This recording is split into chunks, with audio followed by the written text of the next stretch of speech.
stand at the edge of Tangier's old port and look north. On most days, you can see Spain, not as an idea, as an actual landmass, buildings, hills, coast. 30 kilometers.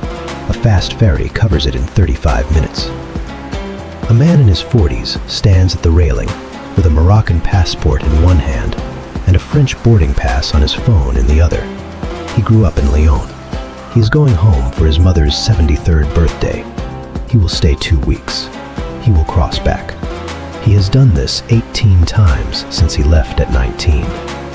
4 worlds converge here. African by geography, Arab by language and faith, Mediterranean by coast, by climate, by centuries of salt and trade, and Saharan in its southern reaches, where the desert runs without interruption into Mali and Mauritania. Most countries have one identity they spend their lives defending. Morocco has 4, coexisting without resolution, not without tension, without resolution.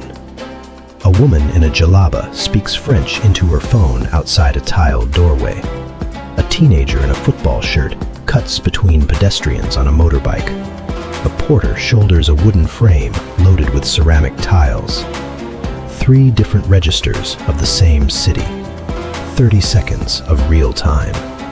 Tangier has always been a threshold city.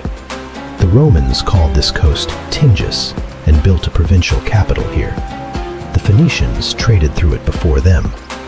In the 20th century, the city spent over 40 years as an international zone, administered jointly by multiple foreign powers, a legal anomaly where taxes were low, currencies mixed, and the usual rules of sovereignty were suspended. Writers came.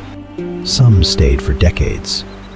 The zone ended in 1956, when Morocco reclaimed independence.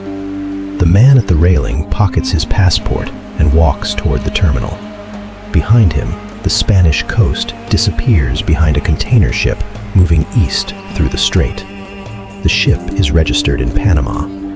It is carrying automotive parts from a factory 30 kilometers down the Moroccan coast. It is heading for Marseille. This is where the film begins.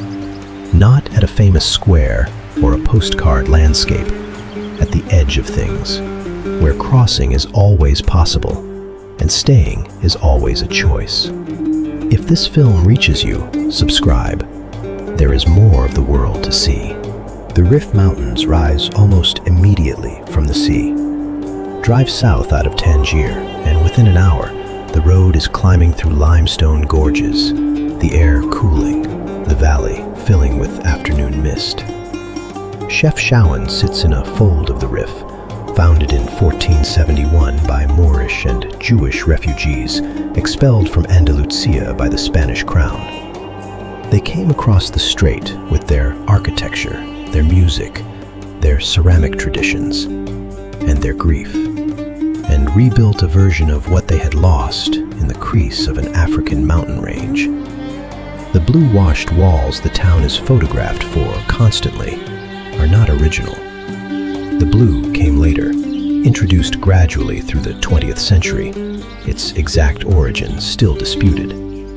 But the bones of the town, the proportions of its squares, the style of its doorways, the way the streets bend to slow the wind, those came from Andalusia, from a place that no longer exists. A woman hangs laundry across an alley between 2 blue walls. The cloth is white. It moves in the wind coming off the mountain. The Riff has a more recent history too. In the 1920s, a Berber leader named Abd el-Krim al-Khattabi led the Republic of the Riff, a short-lived but remarkable resistance state that inflicted 2 of the most significant military defeats on European colonial forces in 20th century Africa. The Spanish lost 8,000 soldiers at Annuel in 1921. The Republic lasted until 1926, when France and Spain coordinated their response. El-Khattabi's tactics were later studied by Ho Chi Minh and Mao Zedong. Morocco was teaching the world something about resistance before most of the world had finished occupying it. East of the Rif, the terrain opens. The Middle Atlas is a broader, higher system. Cedar forests among the largest in North Africa, rivers that run year-round. Barbary macaques live here, the only wild primates on the African continent outside sub-Saharan Africa. Ifrane sits in the Middle Atlas at 1,665 meters. The French built it in the 1930s as a mountain resort. Alpine chalets, rose gardens, wide avenues that recall nothing around them for hundreds of kilometers. In winter, it records temperatures near minus 23 degrees Celsius, the coldest measured in Africa. The French built it for leisure. Morocco kept it and found another use. At this altitude, the body adapts. Red blood cell production increases, endurance capacity builds. Moroccan athletics federations recognized what the colonial administration had accidentally left behind. Not just a resort town, but a high-performance training environment. International distance running camps have operated from Ifrane for decades. 2 hours south, the landscape starts turning ochre. The High Atlas is serious mountain territory. Mount Toubkal reaches 4,167 meters, the highest point in North Africa. The range runs southwest to northeast for over 700 kilometers, a wall that divides the Atlantic coast from the Sahara. Cross it in the wrong season without preparation, and the mountain makes that decision for you. The Berber villages built into these slopes are constructed from pisé, rammed earth mixed with straw, the same color as the rock they sit against. The walls are thick, cool in summer, warm in winter. The villages cluster on south-facing slopes, angled toward the light. Below them, terraced fields drop in narrow strips, irrigated by systems of channels called katara, some of them hundreds of years old, drawing snowmelt through gravity alone. No pumps, no electricity, just water following the shape of the ground. An old man checks the flow of one of the channels at dawn, dragging a stick through accumulated sediment. The work is the same as it has been for 10 generations. The channel still functions. The people of the Atlas, the Amazigh, the people who call themselves free people, speak Tamazight, a language that predates Arabic in this region by centuries. It was formally recognized as official in Morocco only in 2011, after protests, after decades of urban Amazigh cultural movements, after a constitutional revision that finally acknowledged what had always been true. In the mountain villages, Tamazight is what people speak at home. Arabic is for the market and the mosque. French is for the city and the university. The Atlas produces athletes, not metaphorically, physiologically. Boys who grow up at 1,500 meters develop cardiovascular systems adapted to reduced oxygen. The body compensates by producing more red blood cells. When those athletes compete at sea level, the relative oxygen abundance translates directly into endurance capacity. The same mechanism operates in the highlands of Kenya and Ethiopia. Morocco occupies the equivalent niche in North Africa. Saïd Aouita won the 5,000 meters in Los Angeles in 1984. Brahim Boutayeb won the 10,000 meters in Seoul in 1988. Khalid Ska won the same event in Barcelona in 1992. Hisham El Darouj set the 1,500-meter world record in Rome in 1998. 3 minutes, 26 seconds, and it stood for 18 years. He fell in Atlanta in 1996. In the final, he was expected to win, got up off the track in last place, and spent the next 8 years making that loss irrelevant. At Athens in 2004, he won both the 1500 and the 5,000 meters in the same games, then lay flat on the track and did not move for a long moment. These were not accidents of genetics. They were the accumulated output of an altitude, a training culture, and a generation of athletes who ran as though the result was answerable to something larger than themselves. Fez was founded in 789 CE by Idris I, a descendant of the Prophet Muhammad who had fled Arabia after a failed revolt, crossed North Africa, and built a city in a valley on a river the locals called Oued Fez. His son expanded it. Andalusian refugees arrived in 818 CE. Kairouanese scholars and craftsmen followed. By the 9th century, something was being assembled in Fez that would outlast most of what was being built anywhere else. In 859 CE, a woman named Fatima al-Fihri, daughter of a merchant who had emigrated from Tunisia, heir to a substantial inheritance, used her wealth to found the University of Al-Qarawiyyin. It is recognized by UNESCO as the world's oldest continuously operating university, founded by a woman in Africa in the 9th century. This detail is not widely taught outside Morocco. The Medina of Fez, Fez El Bali, is the largest car-free urban area in the world, not by design, but because the streets were never widened. The buildings on either side are too close, too structurally interlocked. Donkeys still move goods through the narrowest alleys. The sound is feet on stone, water in channels, hammers on copper from the metalworkers' quarter, the call to prayer folding in from somewhere above. The Chouara tannery has operated since the medieval period. The pits are filled with pigeon dung, quicklime, water, and natural dyes, saffron for yellow, indigo for blue, pomegranate for black. Workers stand in the pits for hours. Their legs are permanently stained to the knee. A porter rests against a wall with a wooden frame on his back. His eyes are open. He is waiting for his breath to come back.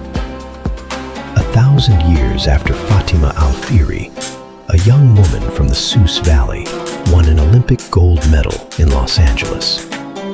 Nawal El-Moutawakel ran the 400-meter hurdles in 1984 and finished first. The first woman from Africa, from the Arab world, from the Muslim world, to stand at the top of an Olympic podium. She was 22. The king declared a national holiday. She later became vice president of the International Olympic Committee, chaired multiple games coordination commissions, and carried the Olympic flame at Athens in 2004.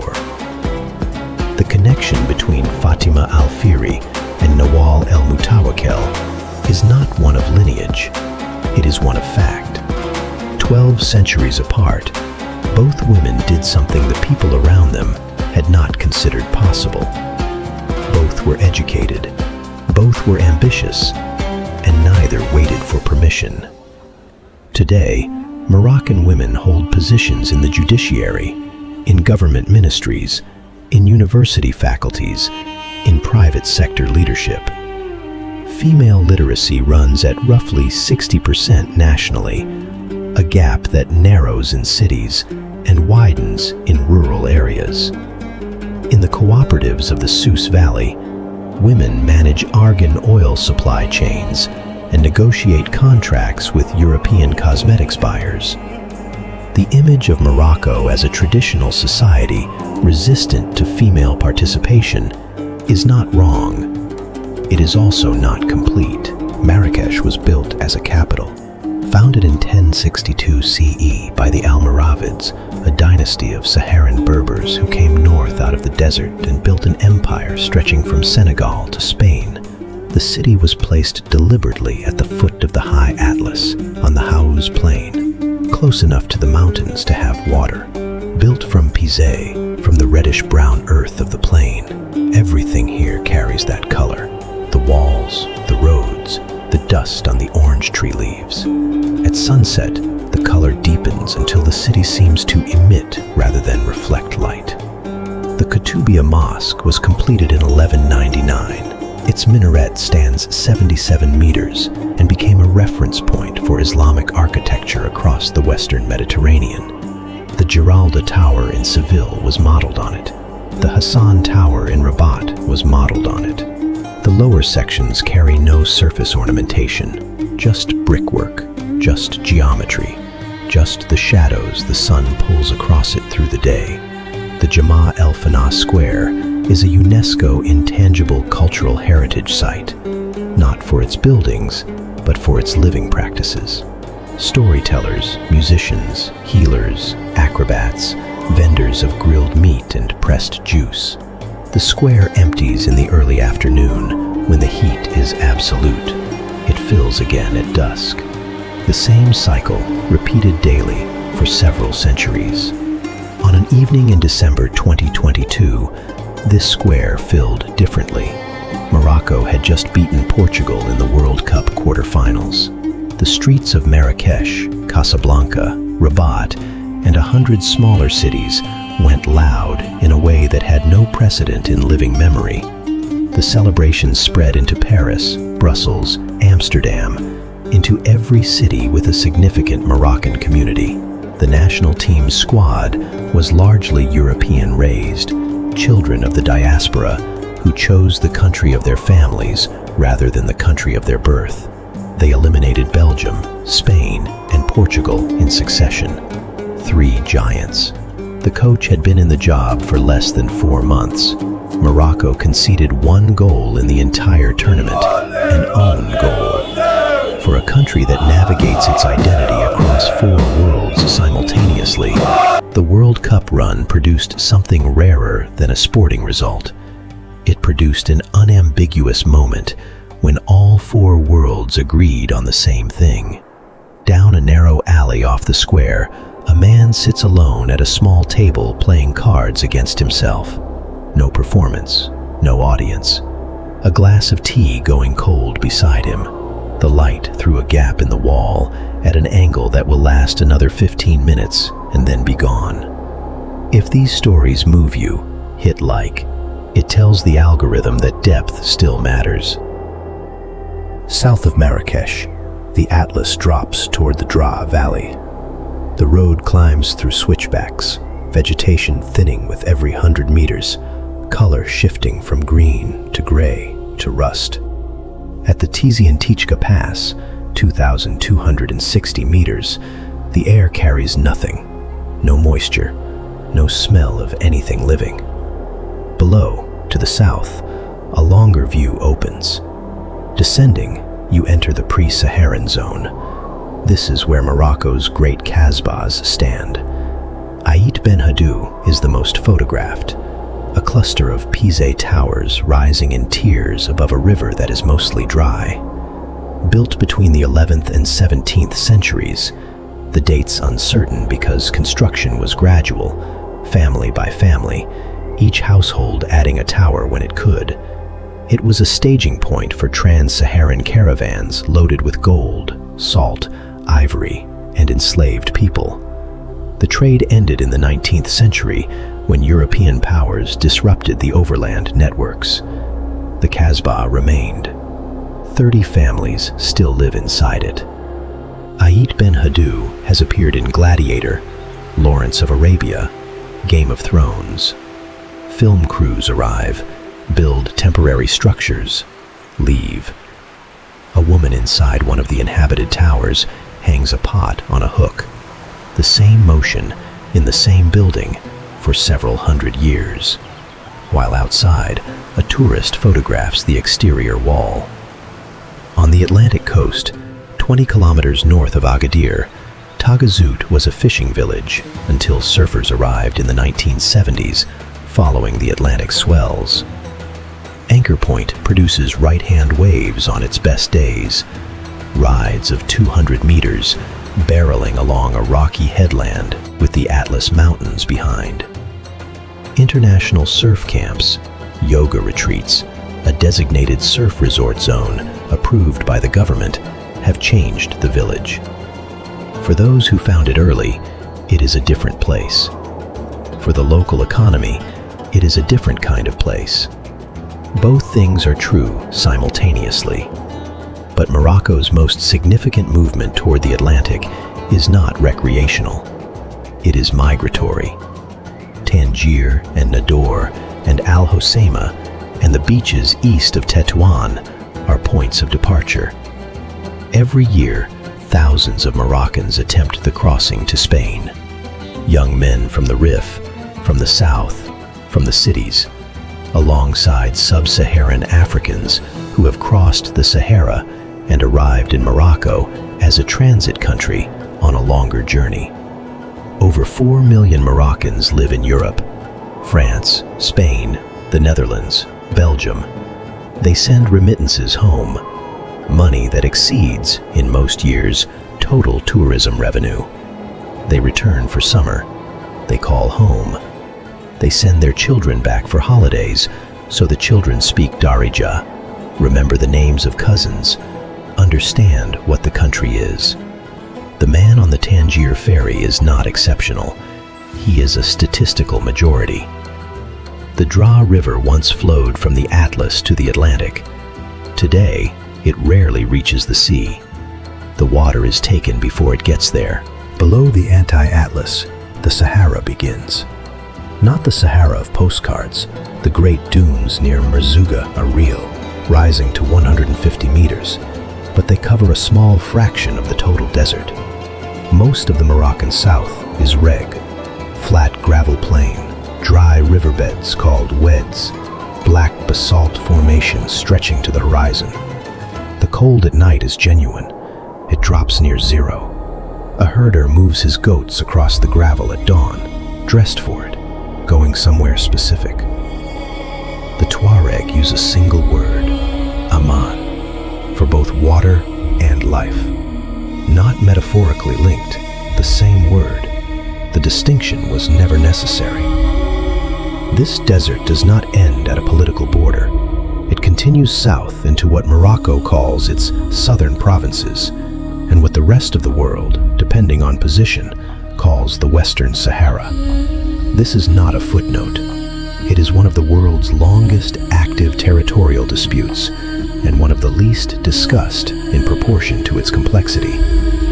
In November 1975, King Hassan II organized what history records as the Green March. 350,000 Moroccan civilians carrying flags and copies of the Quran, walking south across the border into Spanish-held territory. Spain was in political crisis. Franco was dying. The calculation held. Spain signed the Madrid Accords and withdrew within months. Morocco moved south. Mauritania took a portion and later surrendered it. Morocco has administered the Western Sahara ever since. The Polisario Front, a Sahrawi independence movement backed by Algeria, established a government in exile and refugee camps near Tindouf in the Algerian desert.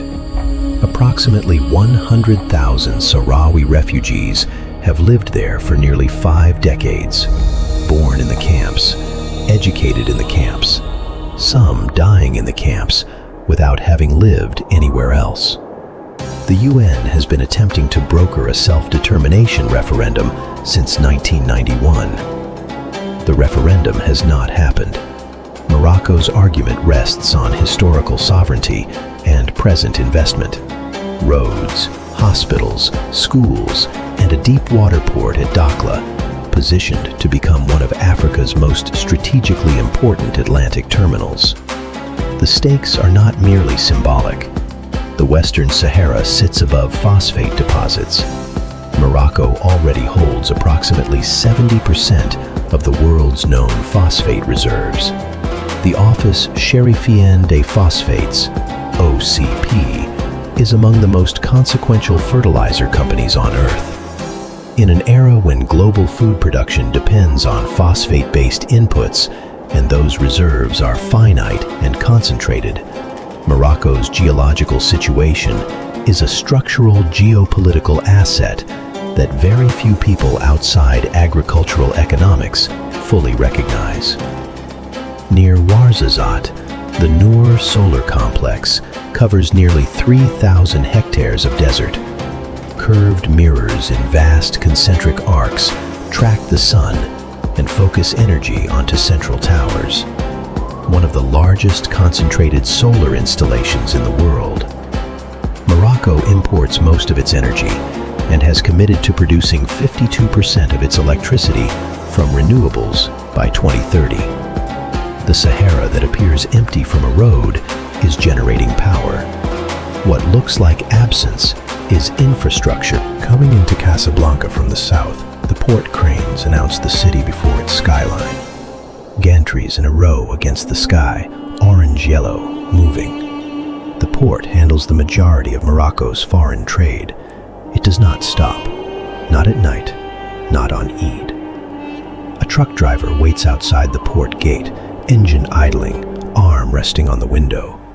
His paperwork is on the passenger seat, held flat by a thermos. In 1999, King Mohammed VI assumed the throne at 35, after the death of his father, Hassan II. What followed was a sustained modernization program. Highways, a high-speed rail line, expanded ports, industrial zones designated by sector. The constitutional revision of 2011, driven partly by the pressure of the Arab Spring, formalized a more distributed governance structure. An elected prime minister with real authority, a functional parliament, an independent judiciary, in principle. Morocco did not experience the upheaval that reshaped Egypt, Libya, and Syria that year. It adjusted. Whether that represents genuine democratic opening or managed stability is a question Moroccan political scientists argue about with intensity. What is not disputed is the infrastructure it produced. The LGV high-speed rail line between Tangier and Casablanca, the first in Africa, covers 350 kilometers in 2 hours and 10 minutes. Tangier Med Port handles 7 million containers annually, and in the industrial zones north of Tangier, an economy is operating that most outside observers have not registered. Renault and Stellantis have major production plants in the Tangier region. Renault's Maloussa complex has produced over 400,000 vehicles per year. Morocco is now among Africa's largest vehicle manufacturers.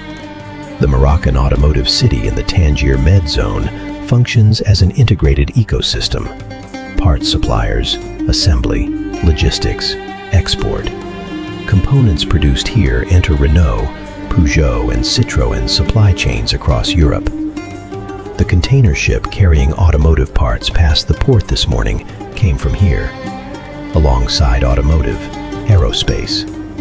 Boeing and Airbus both source components from Moroccan manufacturers. The Mid-Park Aerospace Zone near Casablanca hosts over 140 companies producing aircraft structural parts, wiring harnesses, hydraulic systems.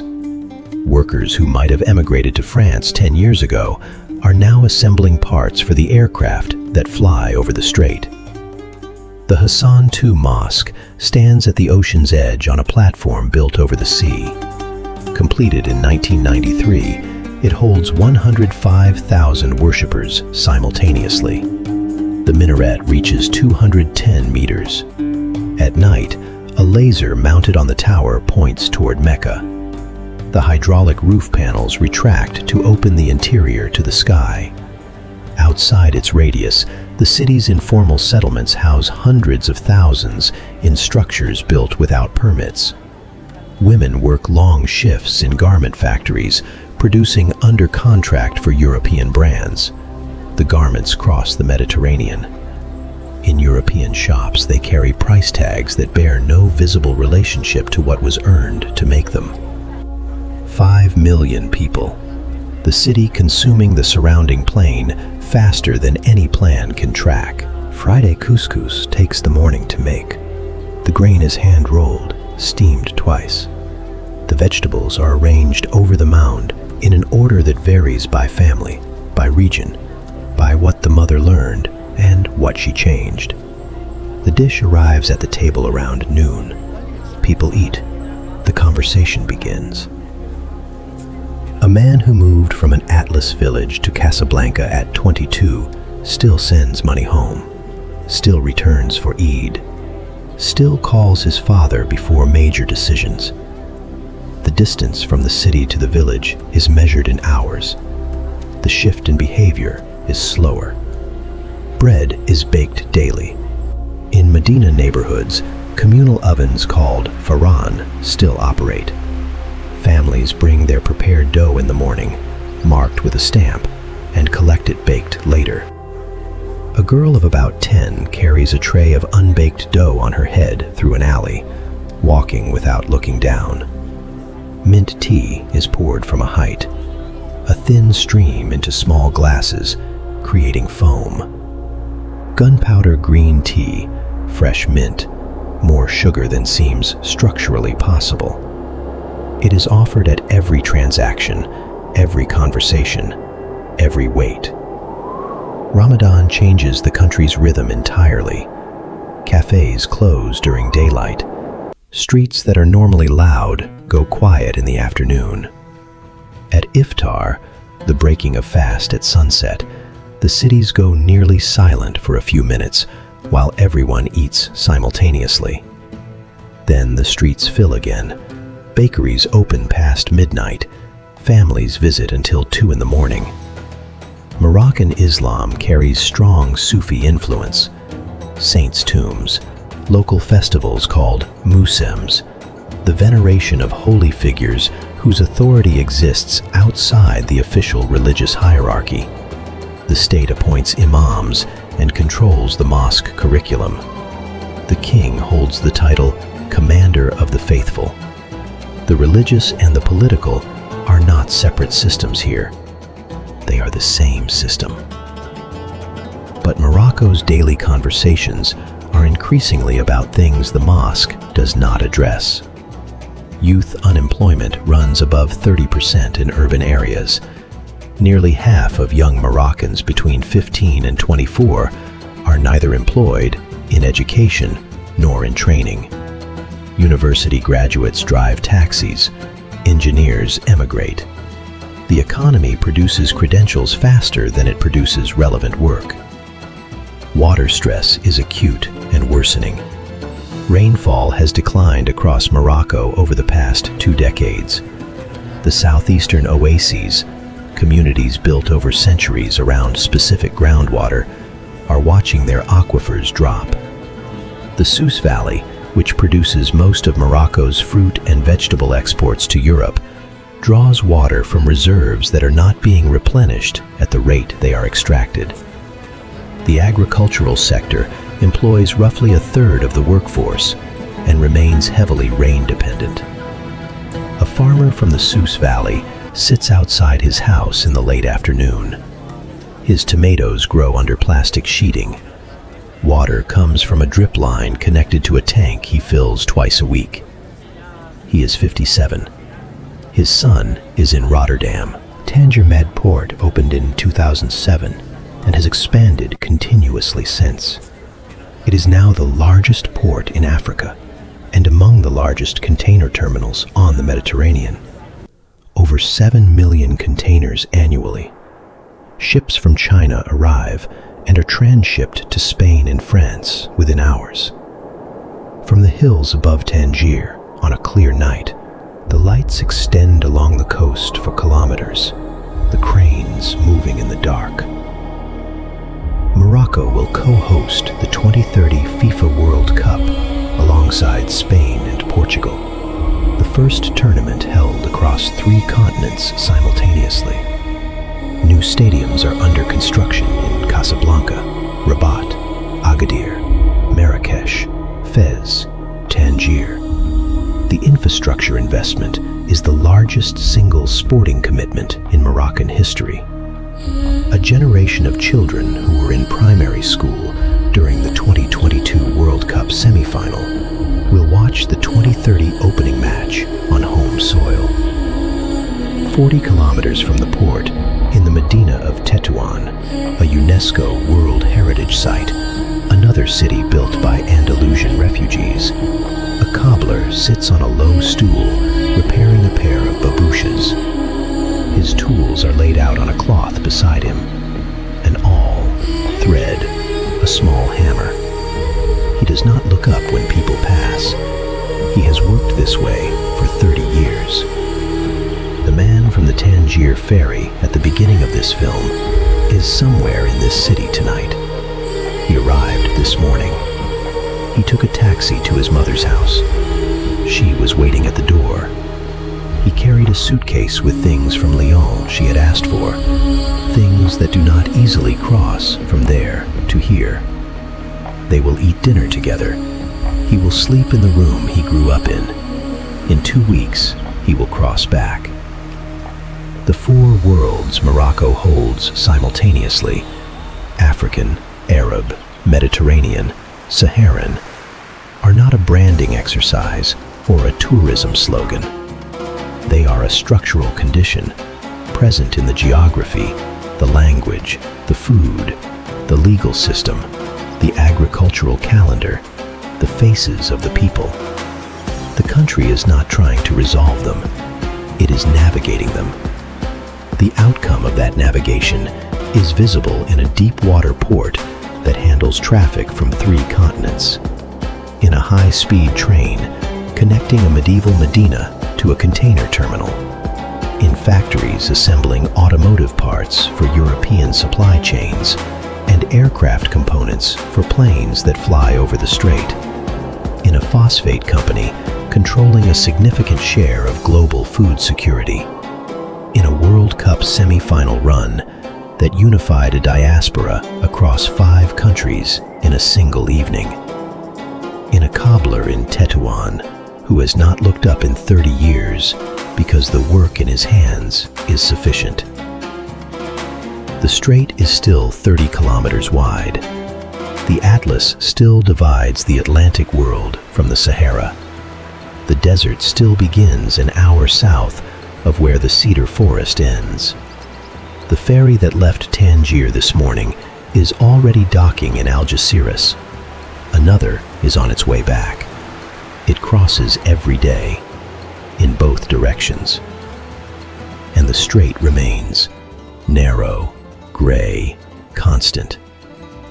If this film moved you, subscribe. There's more of the world to see.